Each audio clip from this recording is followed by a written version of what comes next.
So why you don't need motivation anymore?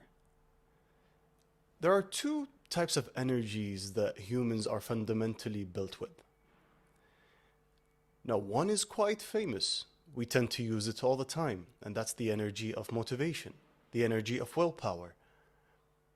We need to pump ourselves and talk ourselves into doing something on continuous basis.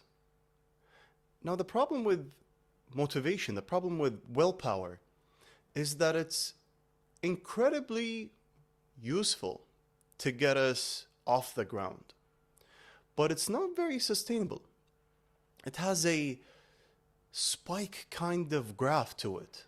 You pump yourself up at the beginning of the day, you motivate yourself, and then it kind of dies off by the end of the day.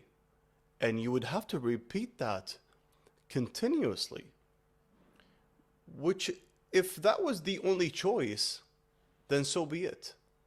But is there a more efficient energy that humans can utilize, that you can utilize in your life when you're creating things, when you're trying to achieve your goals? Now, a lot of my clients as a coach tend to want to work with me because they need someone to motivate them. But what I have seen, what I've learned in the past period is that actually there is a much better type of energy, a much more natural type of energy that is available for all of us. Now, I'd like to tell you a story that can differentiate the two types of energies. When I used to be an athlete, at one period of time, I used to depend completely on motivation to get myself to go to practice, to eat well, to make sure I'm recovered well. And that would be in the form of things that I read, watch, listen to, the things that my coach could tell me, my friends, reading the stories of other successful athletes, and kind of, yes, I can do it. I can do it. And get myself fired up. And obviously that energy was needed because there's a resistance that had me needing this kind of energy, which was I didn't feel like going to practice. I wasn't sure why I was doing this. I was probably exhausted and tired. But then, one year, I traveled for a competition. And once I arrived there, I discovered that the team's management did not put me in the races that are my specialty, and instead they chose other teammates as the primary first and second choice. And I ended up swimming a race that had nothing to do with what I was training for. And I remember precisely back then kind of sitting back and realizing that I actually don't want that to happen anymore. And I traveled back to the United States. I used to train there.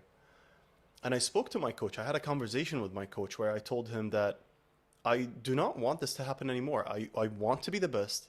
I want to be the number one choice. And I remember the conversation not being, the theme of the conversation wasn't being angry or upset. Instead, it was very calm. I was sure about what I wanted. Now, this is the second type of energy that I wanted to share with you, which is the energy of inspiration, being inspired to do something, being inspired to create something. That day, I was inspired to become the best. I didn't have to talk myself into it. I didn't have to pump myself, convince myself that I wanted to do this. And my coach, as if we haven't worked together for a while, also kind of sensed that. And the conversation took a very serious path where he said, "You're going to have to do everything I'm going to tell you." And I simply sat back and I said, "Done.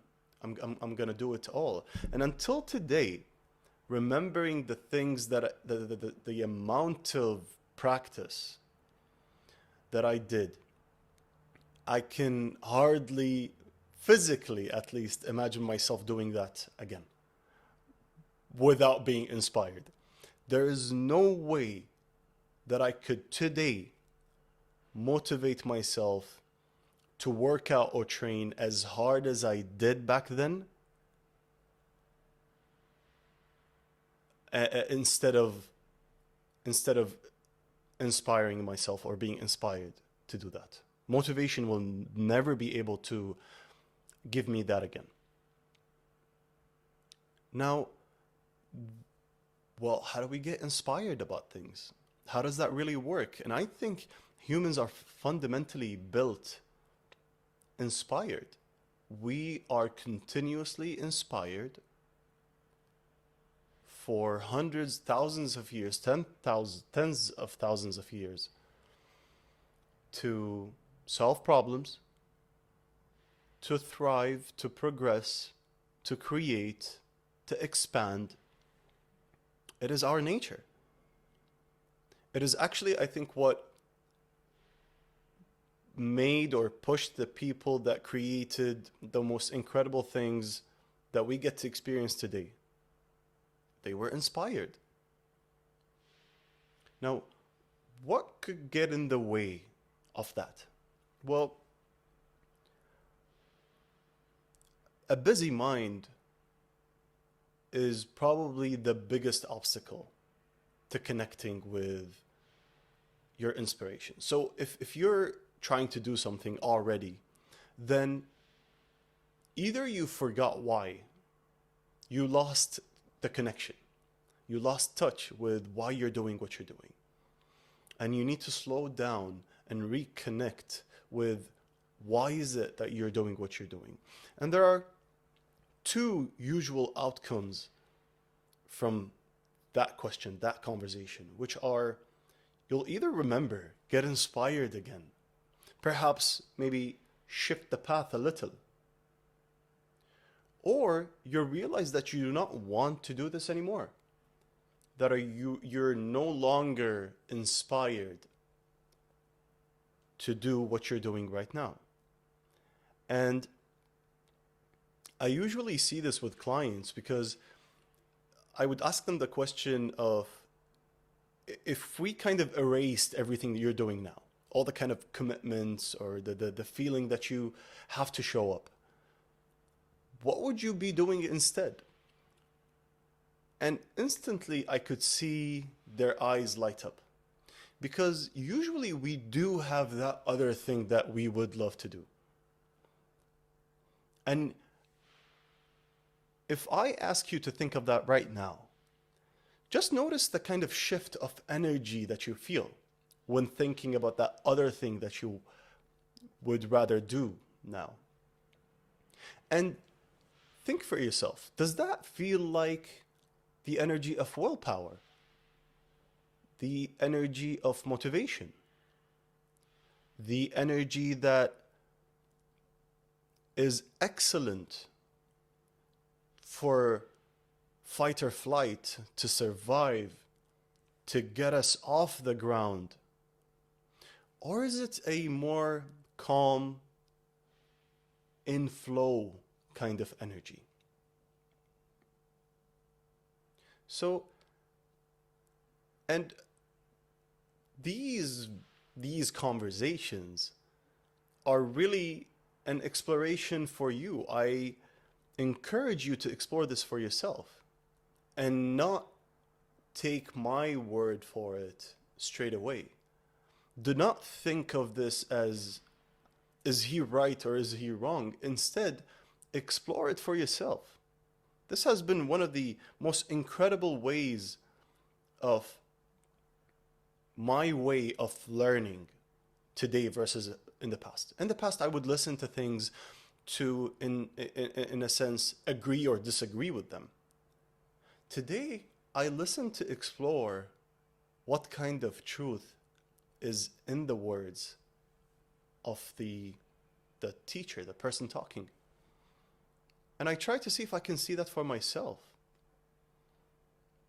So today, I encourage you to think of a time where you were very much dependent on willpower, on motivating yourself continuously, day in and day out. And kind of feel that energy. Try to remember that. Perhaps you're doing that right now. And then think of a time when you were in flow. You were doing things beyond your usual energy limit, beyond the hours that you usually work, more sustainable than you're usually used to. And try to remember the feeling of that. And see, were you inspired by something to do something? See that distinction for yourself. And I'd love to hear what you see, what you recognize when trying to remember these two different kind of feelings. And perhaps you can share that in the comments with me. And I look forward to talking to you soon.